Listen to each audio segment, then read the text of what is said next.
నేనే నా చిత్తానుసారముగా నీ అతిక్రమములను తుడిచివేయుచున్నాను. నేను నీ పాపములను జ్ఞాపకము చేసుకొనను. అబ్బాబ్బాబ్బా, ఎంత అసలు ఈ మాట చదువుతా ఉంటే మనకి బూస్టో వైటమిన్స్ తాగినట్టు ఉండాలి. ఎంత సంతోషంగా ఉండాలి చెప్పండి కదూ. నేను దీన్ని ఎక్స్ప్లెయిన్ చేయాల్సిన లేదు. మనం 2024 సంవత్సరంలో ఎటువంటి జీవితం జీవించామో, 2024 సంవత్సరంలో దేవుని మాట వినకుండా, 2024 సంవత్సరంలో దేవుని చిత్త ప్రకారం జీవించకుండా, 2024 సంవత్సరంలో ఆయనకు స్తోత్రం చెల్లించకుండా మన జీవితాల్ని ఆయన పాద సన్నిధి దగ్గర, మన జీవితాల్ని సిలువు దగ్గర సమర్పించకుండా ఉన్నప్పటికీ కూడా, పరిశుద్ధ జీవితము జీవించినప్పటికీ కూడా ఆయన చెప్తున్న మాట ఏమంటున్నాడు? ఆయన చెప్తున్న మాట, నీ పాపములను నేనే నా చిత్త ప్రకారముగా నీ అతిక్రమములను తుడిచివేయను. హల్లెలూయా.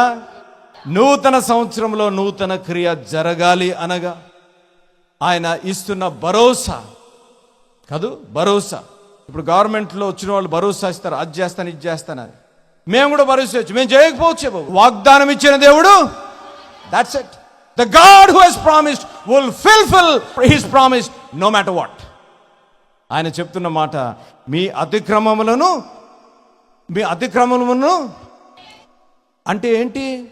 ఇప్పుడు ఫర్ ఎగ్జాంపుల్ జాన్ స్పర్జన్ గత జీవితంలో ఫలానా ఒక 10, 20, 30, 40, 50, 100 పాపాలు అలాగ అలా బోర్డు మీద రాశాడు అనుకోండి. రాసిన తర్వాత నేను ఈ వాక్యం చదివి, ఈ వాక్యం విన్న వాక్యాన్ని గాయకొని, ఈ విన్న వాక్యాన్ని గాయకొన్న ప్రకారము, ప్రభువా నేను ఈ రోజు నుంచి 2025 సంవత్సరంలో ప్రభువా నువ్వు ఏది చెప్తావో నేను అది చేస్తాను. ప్రభువా నీ చిత్త ప్రకారం నేను జీవిస్తాను. ఇదిగో ప్రభువా నన్ను క్షమించు, నా జీవితాన్ని నీ పాద సన్నిధి దగ్గర పెడుతున్నాను, నన్ను క్షమించు ప్రభువా అన్న వెంటనే ప్రభువారు ఏం చేస్తారో తెలుసా? ఆయన రక్తము చేత ఆయన తుడిచివేసే దేవుడు. ఆయన తుడిచేసి మళ్ళీ ఏదన్నా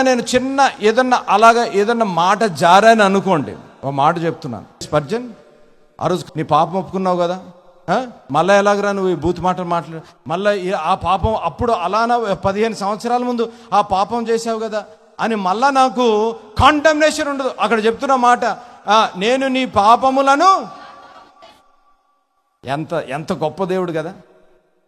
మన గృహాల్లో భర్త జ్ఞాపం చేసుకుంటాడు, భార్య చెల్లెండ్రు భలే జ్ఞాపం పెట్టుకుంటాం. మనం తమ్ముళ్ళు చెల్లెలు మన తల్లిదండ్రులు ఏదని అంటే జ్ఞాపం చేసుకుంటాం. ఎంత జ్ఞాపకం కదా. ఆ రోజు నువ్వు అలాగ అన్నావు కదా, ఆ రోజు తిట్టేసావు, నన్ను అలాగ బాధేసావు, ఆ రోజు ఇలాగ నా హృదయాన్ని గాయపరిచేసావు, అనరాని మాటలు అన్నావు అని మనం జ్ఞాపం చేసుకుంటామేమో. కానీ ఎప్పుడైతే నీ జీవితము సిలువ చెంత నువ్వు సమర్పించినప్పుడు ఆయన చెప్తున్న మాట, నీ పాపములను నేను ఎప్పుడో తెలుసా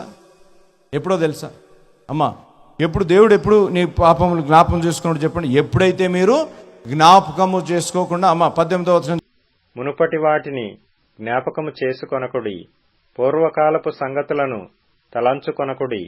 ఇదిగో నేనొక నూతన క్రియ చేయుచున్నాను, ఇప్పుడే అది మొలచును. ఇప్పుడే, అమ్మా జాగ్రత్త వినాలి, ఇప్పుడే అది మొలచును. నూతన క్రియ నువ్వు ఎప్పుడైతే తీర్మానం చేసుకుంటావో, the moment you take a decision, a new blessing, a new healing, a new promise will birth. ఈ సంఘములో, ఈ కుటుంబంలో నువ్వు ఒక తీర్మానం చేసుకున్నట్లయితే నూతన క్రియ సంఘములో జరుగునుగాక, ఒక నూతన క్రియ ఈ కుటుంబంలో జరుగునుగాక, ఒక నూతన క్రియ నీ జీవితంలో జరుగునుగాక. ఎప్పుడో తెలుసా?